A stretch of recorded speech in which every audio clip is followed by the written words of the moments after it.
Vou apresentar muito rapidamente, muito assim, a velocidade da luz, um autor excepcional, principal, muito importante, nessa transição para o medievo. Eu já falei dele, vocês conhecem ele, a gente já comentou um pouquinho sobre ele, mas agora eu gostaria de retomar, refrescar na memória, para que vocês nunca mais esqueçam sobre ele. Vamos conhecer agora um espírito posterior, né, ao Santo Agostinho. Agora a gente já passou o Santo Agostinho, estamos entrando agora no século VI, né, saindo do século V, entrando para o século VI, agora nós já estamos realmente na queda total, política mesmo, né, a queda política do Império do Ocidente e o poderio, a dominação suprema do Império do Oriente. Ele sempre será superior em economia, em poder militar, refino, cultura, em tudo do que o Ocidente. Tá? Então, vamos dizer assim, que a partir do século V e VI, o centro civilizacional sai da Itália e vai para a Ásia Menor. Certo?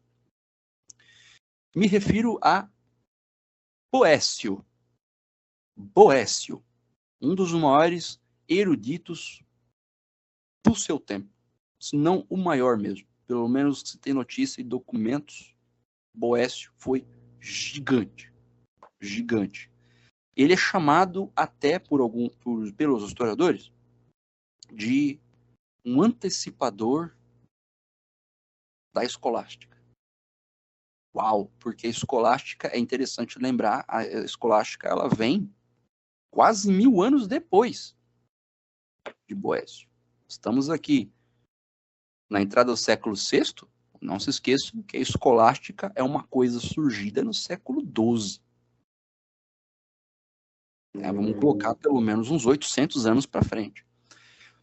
O pensamento, o jeitão, né?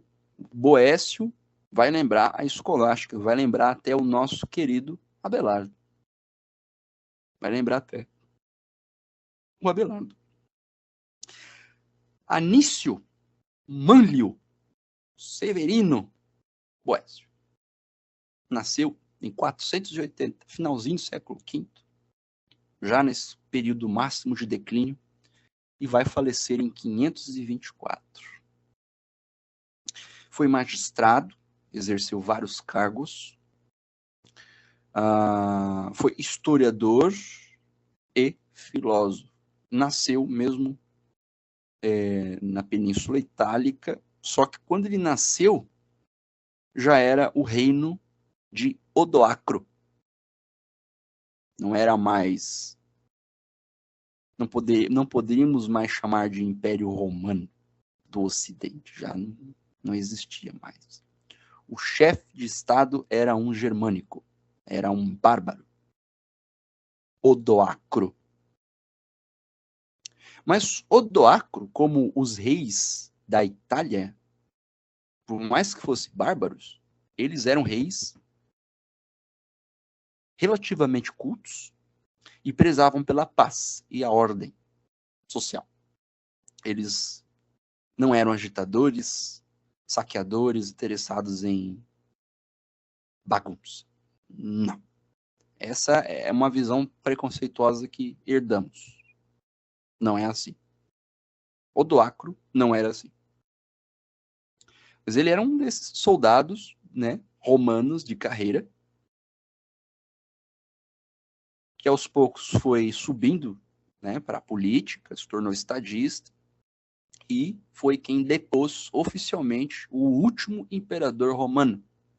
Último imperador romano, que na verdade era uma criança.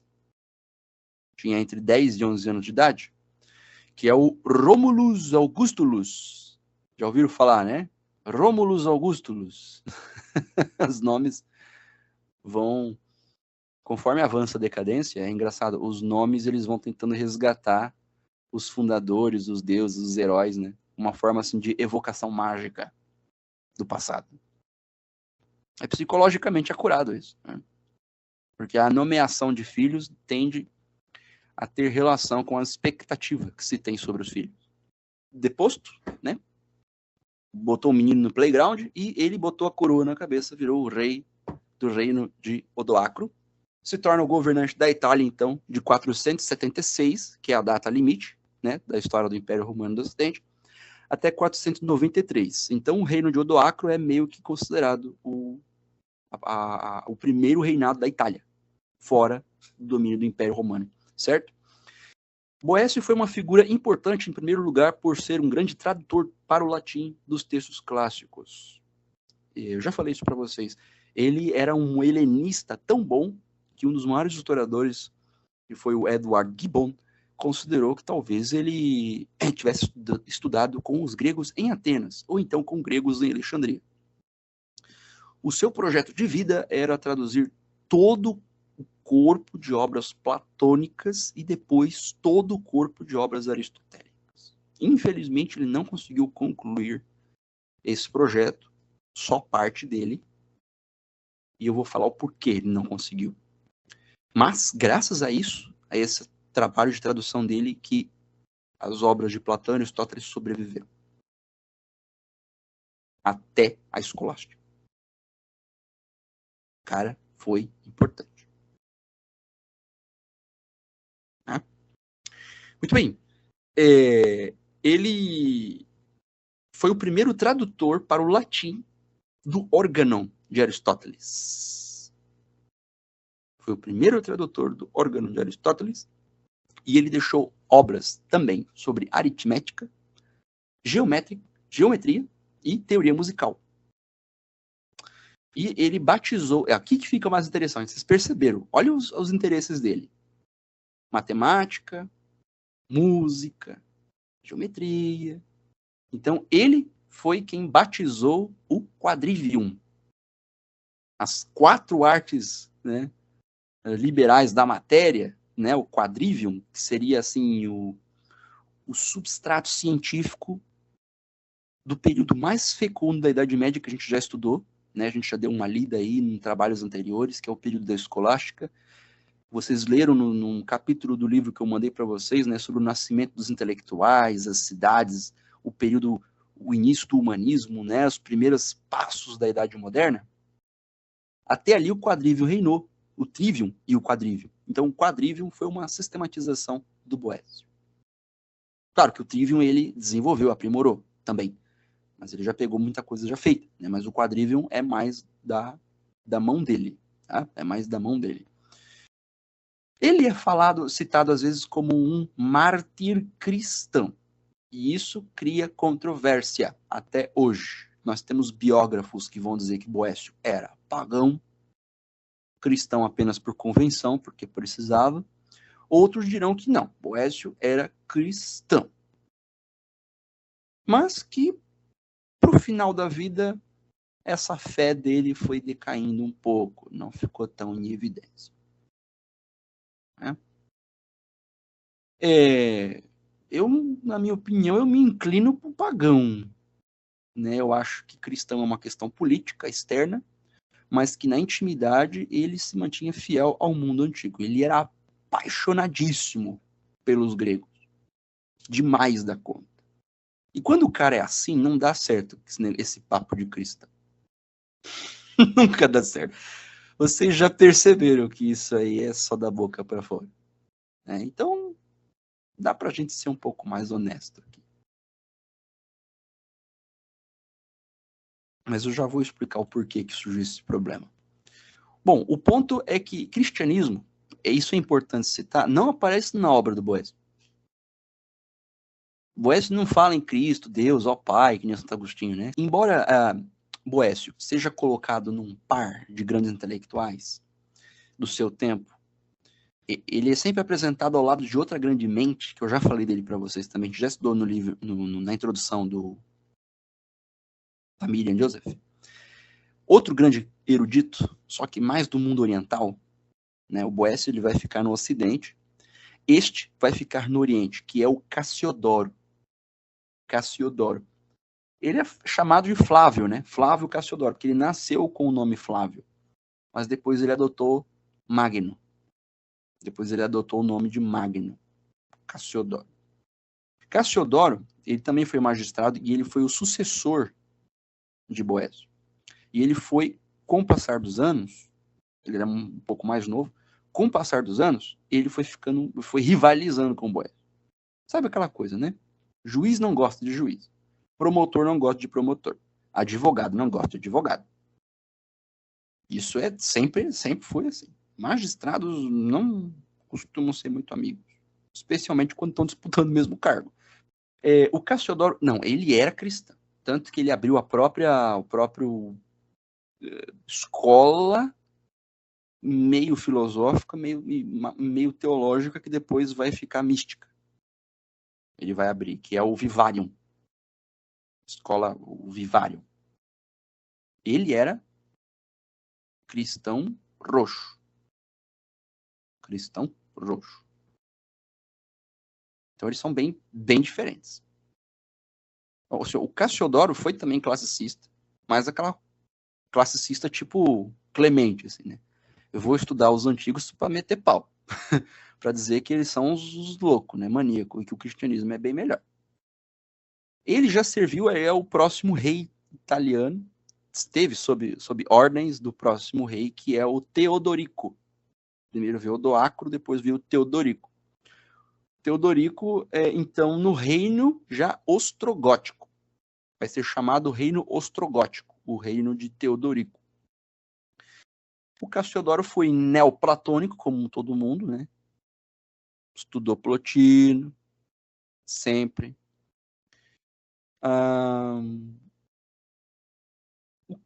O caso do Boécio, e aqui que é a graça da biografia dele, é que ele era muito certinho. Virtuoso, correto, justiceiro, queria ajudar os amigos injustiçados, né, em processos injustos, e começou a denunciar corrupção, delação premiada, né? Ele começou a expor os colegas poderosos e tal, e nunca dá certo isso aí. Nunca dá certo. Ele não era estoico. Ele via as coisas erradas e, eu vou à forra, vamos lá. Não foi legal. Por quê? Acontece que quando o cara é muito bom, o fato dele ser bom incomoda muita gente, porque o resto não é bom. Você reconhece a maldade porque você não é mal. Simples. Você reconhece de longe. Não, isso aqui eu não gosto, não concordo e eu me afasto. Beleza, eu já sei que você é diferente. E isso irrita. Isso aborrece. E muita gente ficou aborrecida com o comportamento do Boécio, então ele ficou muito impopular. Então, em pouco tempo, membros da corte ostrogótica, da corte de Teodorico, já armaram um esquema para prender o Boécio. Armaram para cima dele. Chamaram 2 testemunhas, né? O caso é que assim, começou como? O Boécio tentando salvar o pescoço de um amigo, magistrado, que foi vítima de uma conspiração.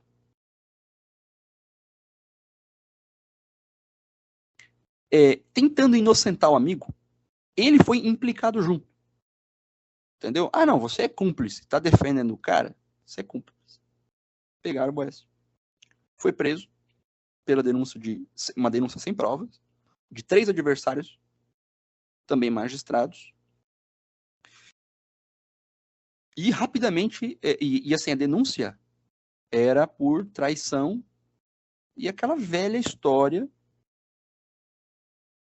que sempre acompanhou as penas de morte ao longo da história da Europa. O que leva o cara à pena de morte rápida? Ele foi implicado numa conspiração para matar o rei. Regicídio. Então, Boécio foi implicado numa conspiração para assassinar Teodorico. Pronto. Pena de morte. Então, ele ficou preso, recebeu a sentença rapidamente, ficou preso, isolado, e ficou extremamente deprimido, mal, sabe, um sentimento de injustiça e revolta, assim, únicos na história do pensamento. E isso conduziu ele a produzir a sua obra magna, que é através dela que nós conhecemos Boécio, que é a consolação da filosofia. Conhecem a consolação da filosofia?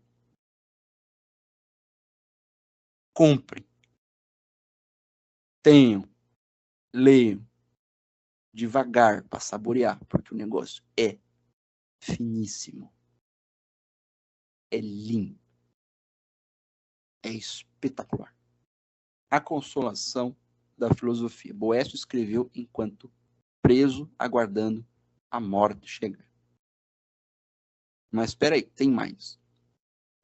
É um tratado filosófico, poético e filosófico. É uma aula completa de Trivium para vocês. É uma aula completa de Trivium. Tá? Não é um livro religioso. E é isso que é o mais curioso. Ele não fez orações, nem à beira da morte. Não falou em Deus, não falou em Cristo, não falou em santo, zero. Ele só falou em filosofia. Falou em Platão, falou das musas, falou de Júpiter, Apolo, Minerva, só. Foi uma das obras mais influentes da Idade Média inteira e uma das mais traduzidas no Ocidente. Todo mundo que sabia ler, né, leu a Consolação. Bom, acontece que Boécio não é... Nesse período aqui, meus amigos, século VI é um período de trevas já. Trevas. Econômicas, sociais, mas especialmente culturais. E nós estamos aqui, nessas águas profundas. Então, assim, não é simplesmente pena de morte, não vai lá e bota o cara na forca e pronto. Lembra como é que a Hipátia morreu? Lembra, né? Então, Boécio foi torturado primeiro.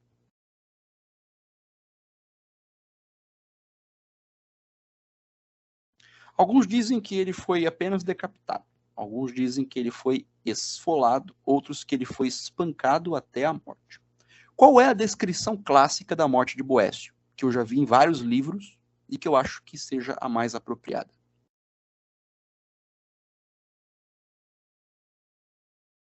Era um tipo de tortura que fazia nessa época. Amarraram uma corda na cabeça dele. Aqui. Corda. E puxavam com braços ou amarravam em animais para apertar ao máximo de modo que o crânio se esmague, né? Como se fosse uma morsa, né? Até que os olhos saltam pela pressão de saem os olhos. E sai. Se você esmagar o suficiente aqui, o que tem aqui vai para fora. Então até que as órbitas saíssem. E aí vem o golpe final, que é o quebrar do crânio. Aí vem alguém dar uma marretada aqui ou aqui para arrebentar o crânio de vez. Acontece que, morto, né, Cassiodoro vai concordar com isso, vai dizer, não, morreu, já foi tarde. Ele concorda, ele acha que o processo foi justo, que os incriminadores, né, eram homens íntegros, inclusive eram parentes do rei, e tá tudo certo. Aí ele pegou o cargo do Boécio, pegou as honras, abriu sua escola, gozou de saúde o resto da vida, morreu bem velhinho, rezando Pai Nosso, como todo bom cristão. Certo? Nas palavras de Marc Fumaroli, que é um historiador francês e escreveu um ensaio belíssimo sobre Boécio, ele faleceu em 2020, 3 anos atrás. 2020. Ele diz que Boécio foi odiado pela igreja porque ele não a defendeu. Preferindo defender o mundo pagão até o fim. E ele também foi detestado pela literatura, porque ele preferiu se expressar pela filosofia para dar vazão ao seu sofrimento. Não pelo romance, pela novela, pela ficção. Ele preferiu a filosofia e a razão. Legal, né? Brabo, né? Esse é brabo. E a sua obra, então, vai influenciar, a construção da filosofia vai influenciar todo o pensamento medieval e vai alcançar o humanismo francês. Vai influenciar os dramaturgos Corneille, Racine. Ele será lido por Pascal, nosso Blaise Pascal, ele vai ser lido pelo nosso Petrarca, será lido por Petrarca e também influenciará bastante Shakespeare. Este é Boécio.